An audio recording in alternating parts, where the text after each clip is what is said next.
So what's up guys, it's Ash here and welcome back to a brand new video. Now in today's video guys, we do have my updated 4-2-3-1 narrow custom tactics, a little bit different to the ones that I posted the other day. I'd probably say these ones are more meta and effective at getting you your results based on the way that it is set up, but we'll get onto that in a moment of course. One thing I asked before we get into today's video guys is if you could just drop this a like, because it does help me out with the YouTube algorithm, as I've been struggling a lot with it at the moment, so I would really appreciate that. And yeah, let's get right into the video today guys. If you guys want coins for FC24, make sure you check out MMOEXP.com. Their link is down in the description. They're very fast, they're very cheap, they're very reliable, and if you use my code Rema, you can get yourself a lovely 5% discount. Alrighty then guys, so starting off with the tactics for the defensive start, I personally like to have this on balance. Now the reason I prefer balance as opposed to like the pressure tactics and that is because I feel like it's a lot more varied, you know, like in your defense when you want to be aggressive you can of course,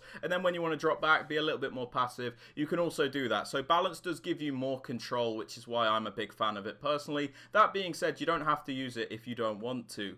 Moving on to the defensive width guys, one thing I always try and tell people is to primarily focus on keeping your defense nice and compact and preventing people from being able to just attack you through the middle.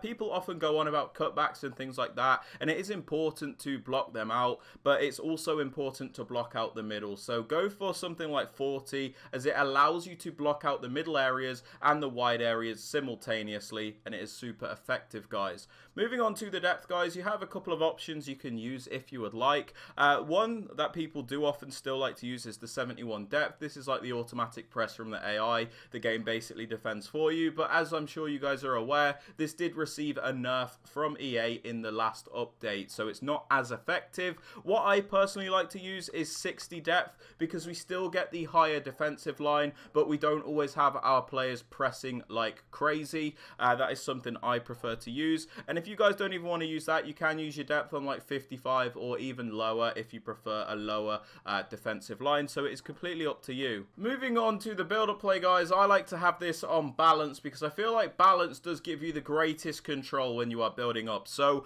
when you want to play slow you can of course, and then if you want to speed it up, play a little bit faster, you can also do that. So that is the main reason I prefer balance, but again, you guys can do whatever you want with that. Now for chance creation guys, direct passing, very important. The reason this is so important in my opinion is because it's the only setting which will allow you to break through that park the bus defense. So when your opponent is camping in his box with all of his defenders back and his attackers, basically what direct passing will do is make your attackers trigger these runs, your opponent's defenders will follow that run, and then your attacker will track back, so you can do the cutback option. Very effective, a little bit boring, but very useful nonetheless guys. Now moving on to the attacking width, because this is a more narrow formation of course, we don't want to commit to a crazy high width because it makes it something that it's not, but at the same time, because of the 4-2-3-1 being set up the way it is with like the wider cams and that, you also don't want it to be crazy narrow, otherwise you're not really making use of the natural width of the position of the players. So I like to go for something a little bit in between with like 47 width, so we're still primarily in like that narrow shape, but we still also have a bit of width to it to make the formation effective. Moving on to the players in box guys, I have this on 6. This is so I can get a few players into the box to finish off those chances, but we don't overcommit absolutely everybody to the point where we're going to get counter-attacked if we lose out on possession.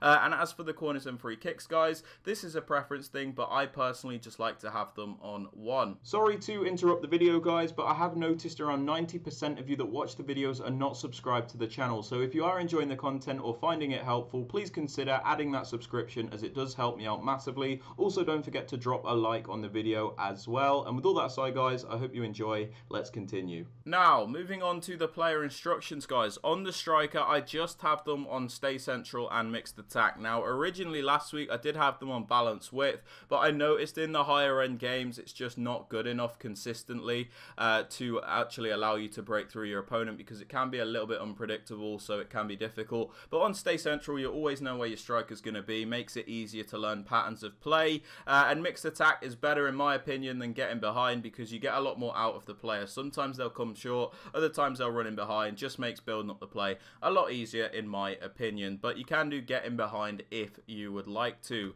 Now moving on to the central cam guys, the only instruction I have on this player is get into the box for cross. Get into the box for cross is important on this player in my opinion, because it stops them being so hesitant around around the penalty area.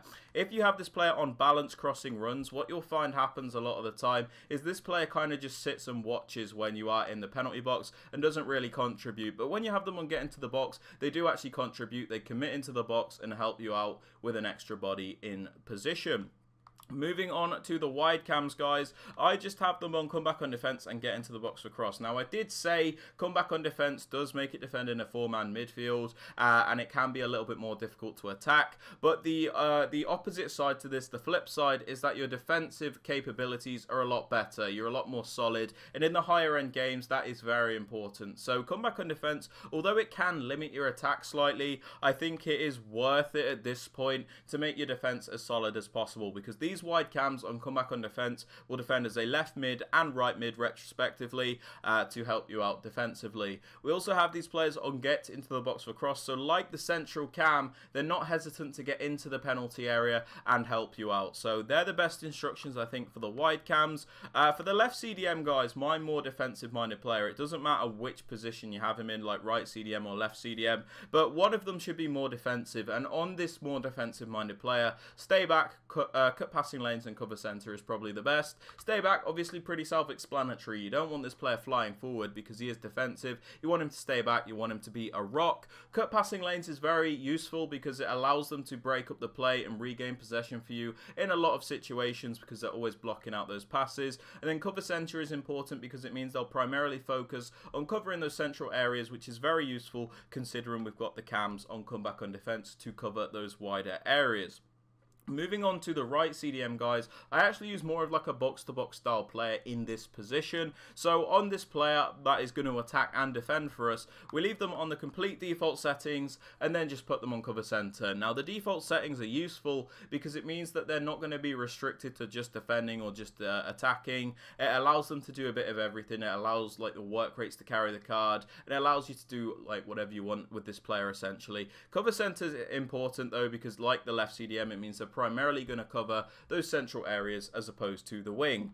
Now, moving on to the fullback, whichever one is your most attacking fullback, I suggest balanced attack and overlap. Now, the reason this is so useful in this formation is because the 4-2-3-1 is still a narrow formation, which means primarily your players are going to be in the central areas of the pitch, and it makes it easier for your opponents to defend a lot of the time because it means they can just be nice and compact and there's not really much you can do about it. But when you have this fullback on the overlap instruction, it stretches out that opponent's defensive line because they have to cover the wider areas as well, meaning that there's going to be more space for your narrow players to get in between the lines of the opponent's defense, which is very, very important. So don't underestimate this balanced overlap instruction on one of your fullbacks. For the other fullback, however, I suggest stay back and overlap. So you always have at least 3 defenders back at a time, but when you send them on a run forward, they'll make the overlapping runs to add extra width to your team. For the 2 centre backs, guys, I leave them alone, and then the goalkeeper, I leave them alone, but you can do comes for crosses and sweeper keeper if you would like, but that is not a necessity. But yeah, guys, that is it for the video. If you have enjoyed or found this useful, please be sure to drop this a like, as it does really help me out. Sub to the channel if you are new so you never miss out on any videos like this one, and don't forget to turn on those notifications so you are notified when a video is posted. And with all that aside, guys, I hope you have a great rest of your day, and I'll catch you all in the next one. Peace.